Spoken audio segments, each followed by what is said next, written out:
Manchester United might need to sign three midfielders in 2022. Man United have to strengthen in central midfield next year, but how many new signings are needed depends on the current squad.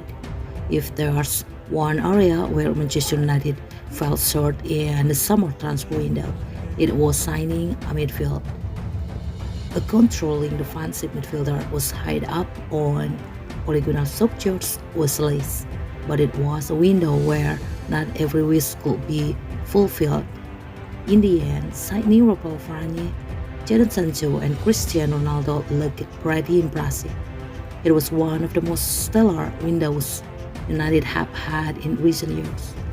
It's added stardust to a squad that was already looking impressive, and there's no doubt it should be performing better than it is. But the addition of a world-class center-back, an exciting winger, and one of the greatest goalscorers of all time has only exposed the midfield problems even further. Having missed out on a midfielder this summer, it was always going to be the top priority for 2022, and that will remain the case, whoever the manager is when the transfer window comes around. But in the first few months of the season, the question has moved on from which midfielder United should sign to how many they actually need. Solskjaer has 6 senior central midfielders in his squad, and aside from Bruno Fernandes, who is more of an attacker anyway, there are probably doubts about them all. To begin with the most obvious, Paul Pogba is out of contract in June and can sign a pre-contract agreement with the club from overseas from January 1. The more time ticks by, the harder it is to envisage him staying at Old Trafford.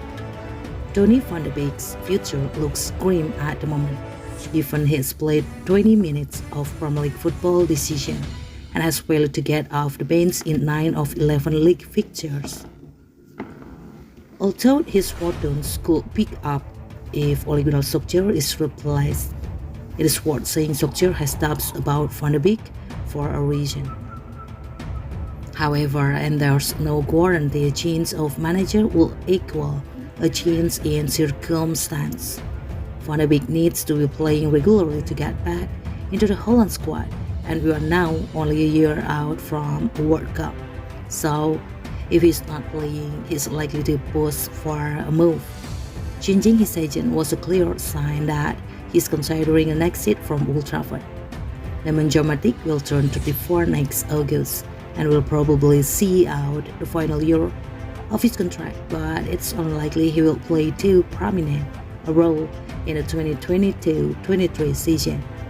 Then must come to the regular starters. Scott McTominay still has plenty to offer United, and while he might not be a certain starter under a new regime, he is the kind of valuable squad player and rotation option that every successful United side has required.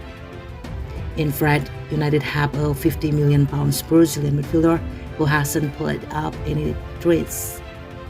He isn't good enough defensively to play a sole holding midfielder, but also lack the quality on the ball and the passing range to really excel further forward. It was starting to see the comfort every Manchester City player had with the ball last weekend, compared to several members of the United side, Fred included, who didn't seem to be as natural with the ball at their feet. Even with that quintet, United needed a midfielder. You'd expect at least one, maybe more, to leave this summer, and a lot will depend on how a new manager wants to sap his midfield. If a new boss looks to play 4-2-3-3, it will mean Fernandes filling a slightly deeper role than in a 4-2-3-1, for example.